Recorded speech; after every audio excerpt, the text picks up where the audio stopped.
Friends, मैं हूं मसूम हैदर। आज की इस वीडियो में मैं आपसे डिस्कस करने वाला हूं regulation of the glycogen metabolism. तो स्टार्ट करते हैं। ग्लाइकोजन मेटाबॉलिज्म में दो चीज़ें आ जाती हैं, glycogen synthesis and glycogen degradation. तो रेगुलेशन के लिए आपने एक सिंपल सी बात याद रखनी है, वो ये कि जब हम वेल फेड स्टेट में होते हैं तो उस वक्त क्या होता है कि काफ़ी सारा खाना खाने के बाद क्या होता है कि हमारी बॉडी के अंदर ग्लूकोज का लेवल बढ़ जाता है। अब जो ये ग्लूकोज का लेवल है, ज़्यादा ग्लूकोज क्या मोस्टली हम इससे क्या करते हैं कि जितनी हमें एनर्जी चाहिए, कुछ ग्लूकोज तो उधर इस्तेमाल हो गया एनर्जी प्रोवाइड करने के लिए, जो रिमेनिंग ग्लूकोज है हम उसका क्या करते हैं, इसको स्टोर करके रख लेते हैं in the form of the glycogen. कहाँ कहाँ पे? In the liver and in the muscle. और जब हम स्टारवेशन की कंडीशन में होते हैं, स्ट्रेस की कंडीशन में होते हैं, या मसल्स एक्सरसाइज करें, तो उस टाइम पे हमें ग्लाइकोजन नहीं बनाना, हम क्या करते हैं कि जो स्टोर्ड ग्लाइकोजन पड़ा था लीवर और मसल में, उसको यूज़ करते हैं और एनर्जी के लिए यूटिलाइज कर लेते हैं। तो अब मेटाबॉलिज्म की रेगुलेशन कैसे होती है? कोई भी मेटाबॉलिज्म हो उसकी रेगुलेशन मेनली होती है किसी भी प्रोसेस की बाय की एंजाइम या रेगुलेटरी एंजाइम के थ्रू होती है। तो बिल्कुल इसी तरह ग्लाइकोजन की मेटाबॉलिज्म जो है, जिसमें डिग्रेडेशन और सिंथेसिस है, इनकी रेगुलेशन भी बाय द की एंजाइम होती है। तो इसके जो बेसिकली की एंजाइम है वो कौन कौन से हैं? ग्लाइकोजन सिंथेसिस का जो की एंजाइम है ये है ग्लाइकोजन सिंथेस, और ग्लाइकोजन डिग्रेडेशन का जो की एंजाइम है ये है ग्लाइकोजन फास्फोराइलेज। और दूसरा जो वेज है, तीन वे के थ्रू ये रेगुलेशन होती है, वो कौन कौन से? एक है कोवेलेंट मॉडिफिकेशन, एक होता है बाय द एलोस्टेरिक रेगुलेशन, और तीसरा by the calcium carbonyl pathway. अब पूरी रेगुलेशन को समझने के लिए आपने एक इंपॉर्टेंट बात इनमें बिठा लेनी है, वो क्या है कि जो ग्लाइकोजन सिंथेज है ना, ये एक्टिव होता है हमेशा इन द डीफास्फोराइलेटेड फॉर्म, जबकि ग्लाइकोजन फास्फोराइलेज है ये किस फॉर्म में एक्टिवेट होता है? इन द फास्फोरिलेटेड फॉर्म, और डीफास्फोरिलेटेड फॉर्म में ये क्या होता है? इनएक्टिव होता है। अब ये जो तीन वेज मैंने बताए जिनके थ्रू रेगुलेशन होती है, ये तीनों वेज जब भी इनके एंड रिजल्ट के तौर पर एंड फास्फोरिलेशन होगी, तो डेफिनेटली ग्लाइकोजन फास्फोरिलेज, जिसके नाम में फास्फोरिलेज नाम से ही शो कर रहा है कि ये फास्फोरिलेज फॉर्म में एक्टिवेट होगा, तो ये एक्टिवेट हो जाएगा और ग्लाइकोजन डिग्रेडेशन या ग्लाइकोजिनोलाइसिस स्पीड अप हो जाएगी।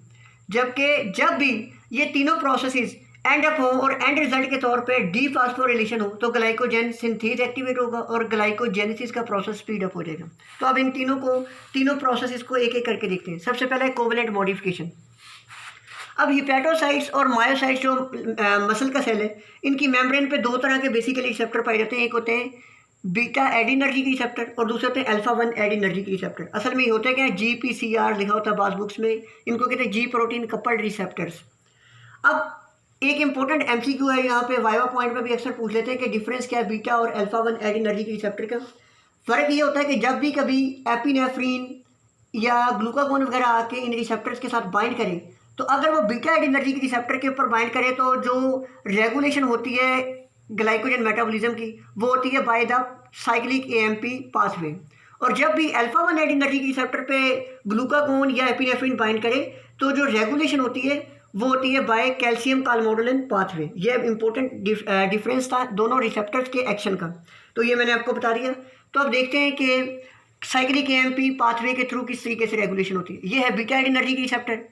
जब भी हम लेट्स सपोज स्ट्रेस की कंडीशन में या मसल एक्सरसाइज कर रहे हैं, तो अब होगा क्या कि यहाँ पे हमारे पास हार्मोन आएगा, मेनली एपिनेफ्रिन या कौन सा होगा? ग्लूकागोन। ये आके बीटा एडिनर्जिक रिसेप्टर पे बाइंड करेगा, जिसकी वजह से क्या होगा? एक एंजाइम एक्टिवेट हो जाएगा, मेम्ब्रेन में पड़ा होता है एंजाइम, इसका नाम होता है एडेनाइलेज साइक्लेज। ये क्या करता है? ATP की साइक्लिक AMP में ब्रेक डाउन करवाता है। अब जब साइक्लिक AMP बन गया, तो ये क्या करता है?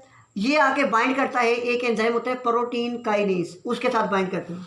प्रोटीन काइनेज के बेसिकली एक टेट्रामर होता है जिसके 4 सब यूनिट होते हैं, जैसे मैंने ये दिखाए हुए, 2 R वाले और 2 C वाले। ये R वाले यूनिट्स में इनको कहते हैं रेगुलेटरी सब यूनिट्स, और जो C वाले इनको कहते हैं C फॉर कैटालिटिक सब यूनिट्स। अब रेगुलेटरी क्यों कहते हैं? कि जब साइक्लिक AMP जब इनके साथ आके बाइंड करता है, तो ये दोनों यूनिट्स अलग होते हैं। ये यूँ समझ लेंगे, जो कैटालिटिक सब यूनिट है ना, ये रेगुलेटरी से आज़ाद हो जाते हैं।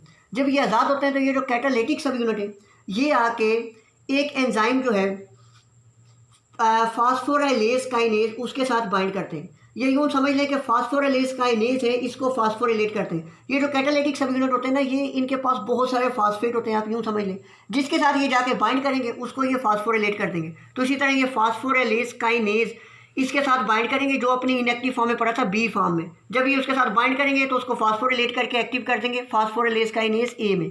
जब फास्फोराइलेज काइनेज एक्टिव होगा तो इन टर्न ये भी खुद फास्फोराइलेट कर देगा किसको, ग्लाइकोजन फास्फोराइलेज को, और एक्टिव कर देगा ग्लाइकोजन फास्फोराइलेज को।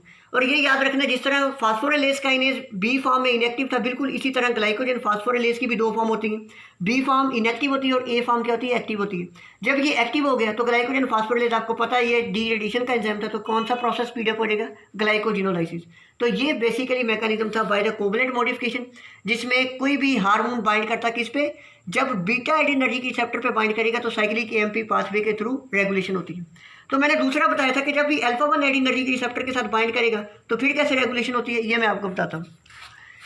ये पड़ा हुआ है मायोसाइट, खास तौर पे ये आपने याद रखना है, ये किस में होता है, मेनली इन द मायोसाइट या मसल सेल में होता है। ये दो तरीक़ों से हो सकता है कि यहाँ पे हमारे पास एक हार्मोन आया, कौन सा, ग्लूकागोन या एपिनेफ्रिन, ये आके इसके साथ बाइंड कर दिया, या क्या होता है न्यूरल स्टिमुलेशन हुई है, मसल मेम्ब्रेन डीपोलराइज हुई है। दोनों की रिजल्ट के तौर पे क्या होगा कि voltage sensitive calcium channel open होंगे, कैल्शियम इनसाइड आना शुरू हो जाएगा। जब साइटोसोल में कैल्शियम का लेवल बढ़ेगा तो कैल्शियम एक प्रोटीन के साथ बाइंड करना शुरू कर देता है जिसको कहते हैं कालमोडोलिन।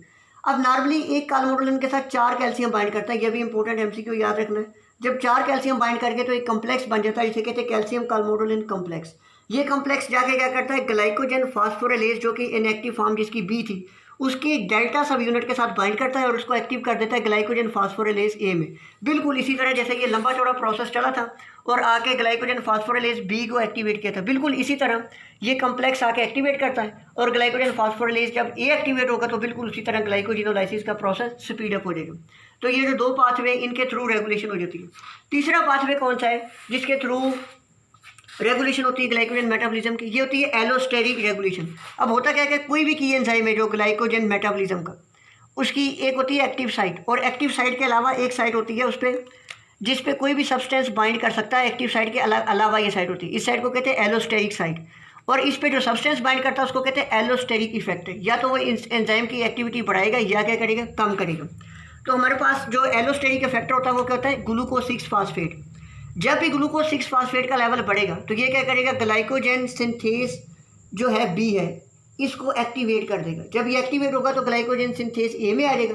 जब ग्लाइकोजन सिंथेस ए एक्टिव फॉर्म में होगा तो क्या करेगा, डेफिनेटली ग्लाइकोजेनेसिस का प्रोसेस स्पीड अप हो जाएगा। दूसरा ये क्या करता है, ग्लूकोज 6 फास्फेट का लेवल बढ़ा हुआ ग्लाइकोजन फास्फोराइलेज को इनहिबिट कर देता है। तो ग्लाइकोजन फास्फोराइलेज तो हमारे पास एंजाइम था ग्लाइकोजन डिग्रेडेशन का, तो डिग्रेडेशन स्टॉप हो गई, सिंथेसिस स्पीड अप हो गई। दूसरा हमारे पास एलोस्टेरिक इफेक्ट है एएमपी। जब भी एएमपी का लेवल बॉडी में बढ़ रहा है तो आप यहाँ से देख सकते हैं एएमपी का लेवल बढ़ने का मतलब क्या है कि एटीपी की ब्रेकडाउन बहुत ज़्यादा हो गई, यानी कि हमारे पास एनर्जी नहीं है। तो अब हमें इस टाइम पे ग्लाइकोजेनेसिस नहीं चाहिए, हमने क्या करना है, ग्लाइकोजन को तोड़ना ताकि हमें बॉडी में एनर्जी मिल सके। तो क्या होगा, एएमपी क्या करेगी, ग्लाइकोजन फास्फोराइलेज बी को एक्टिवेट करके ए में बदलेगी। जब ग्लाइकोजन फास्फोराइलेज एक्टिव हो गया तो क्या हो जाएगा, ग्लाइकोजन डिग्रेडेशन स्टार्ट हो जाएगी। दूसरा फास्फोफ्रुक्टोकाइनेज को भी एक्टिवेट कर देता है, जिसकी वजह से क्या होता है, ग्लाइकोलाइसिस का प्रोसेस स्पीड अप हो जाता है ताकि मैक्सिमम बॉडी को एनर्जी मिल सके। और यहाँ से आप ये भी देख सकते हैं कि ग्लूकोज 6 फास्फेट का लेवल जब बढ़ रहा है तो ये अगर ये ग्लूकोज 6 फास्फेट फर्दर ऑनवर्ड इसकी डिग्रेडेशन होती तो फिर तो ये ग्लाइकोलाइसिस में चला जाता और ब्रेक डाउन से एनर्जी देता। लेकिन अब ये आगे फर्दर गया ही नहीं, ग्लूकोज 6 फास्फेट में चेंज हुआ और ग्लूकोज 6 फास्फेट ने क्या किया, इसको डाइवर्ट कर दिया ग्लाइकोलाइसिस की बजाय ग्लाइकोजेनेसिस की तरफ। तो इस तरीके से ये रेगुलेशन होती है 3 वेज बेसिकली से जो मैंने आपको बता दिए। अगर इसमें कोई क्वेरी हो तो आप मुझे कमेंट सेक्शन में बता सकते हैं। Thank you very much.